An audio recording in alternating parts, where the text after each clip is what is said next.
हर हर महादेव, हर हर महादेव। एक बार माँ पार्वती और भोले शंकर भ्रमण पे निकले।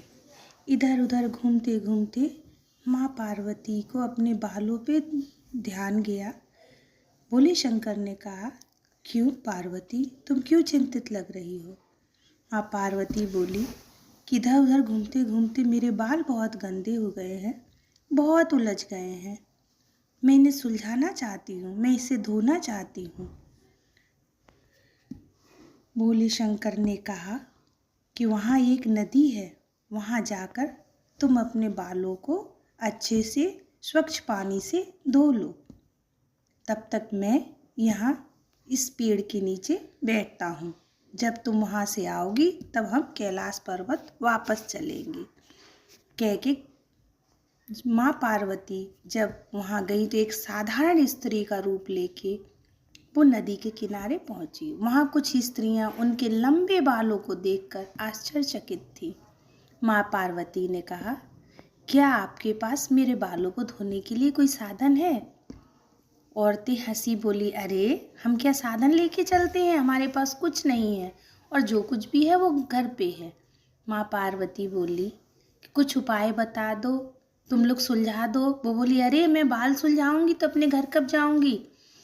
हमारे कपड़ों में बाल लग जाएगा तो फिर वो खाना में चला जाएगा तो घर पे सब लोग गुस्सा होंगे। दूसरी बोली, हम यही करने आए हैं क्या, बाल सुलझाते जाएंगे? हम किसी के बाल नहीं सुलझाते, हम ये सब काम नहीं करते। बोल के तीनों ने खूब मजाक उड़ाया और चल दी। उधर से एक गरीब स्त्री आ रही थी। उसने इन लोगों की बात सुनी। माँ पार्वती के पास पहुँच के बोली, लाओ मैं आपके बाल सुलझा दूंगी, बहुत गंदे हो गए हैं, इनके लिए तेल और कंघा की ज़रूरत पड़ेगी, तब बाल सुलझेंगे, मुलायम होके तब सुलझेंगे। तीनों औरतें हंसने लगी, कहने लगी, इसके घर में तो एक टाइम का खाना नहीं बनता, ये कहाँ से तेल ले आएगी आपके बाल सुलझाने के लिए? वो औरत बोली कि मुझे तो ऐसे ताने सुनने की आदत पड़ गई है, आप चिंता ना करें, हम जाते हैं। कुछ समय के बाद वो तेल और कंघा लेके आती है। बड़े प्रेम से माँ पार्वती के बालों को सुलझाती है, बड़े प्रेम से सुलझाने लगती है। सुलझाते सुलझाते कुछ बाल टूट के उसकी गोदी में गिरते हैं। वो बाल गिरते ही सोने के बन जाते हैं। वो ये सब देख के आश्चर्यचकित होती है।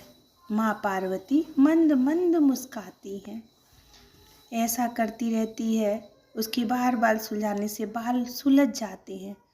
तभी उसने माँ पार्वती के सर पे देखा तो उसे पूरा ब्रह्मांड दिखाई देता है माँ पार्वती के बालों में। तब माँ पार्वती अपने पूरे देवी रूप में आती हैं और वो कहती हैं उनसे कि तुम बहुत अच्छी हो, तुम बहुत उदार हो, तुम्हारा स्वभाव बहुत अच्छा है, तुम्हें जो चाहिए वो सब मिलेगा। आज से तुम्हें कभी धन संपत्ति की कभी कोई अभाव नहीं रहेगा, तुम्हें कभी कोई कमी नहीं। मैं वहाँ बहुत खुश होती जो दूसरों की सहायता करती है, मुझे बहुत खुशी मिलती है। आज के बाद तुम्हें कभी किसी चीज़ की कमी नहीं होगी, तुम सदा सुखी रहोगी।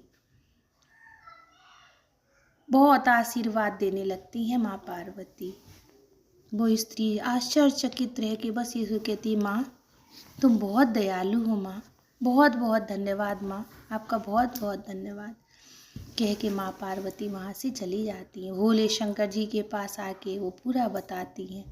उधर उस स्त्री का बहुत अच्छा घर हो जाता है, बच्चे तो सुख पूर्वक वो अपनी जीवन व्यतीत करने लगती है। ये कहानी हमें सिखाती है कि हमें सदैव दूसरों की सहायता करनी चाहिए, जिससे हमेशा हमेशा भगवान हमसे प्रसन्न रहते हैं और उनका आशीर्वाद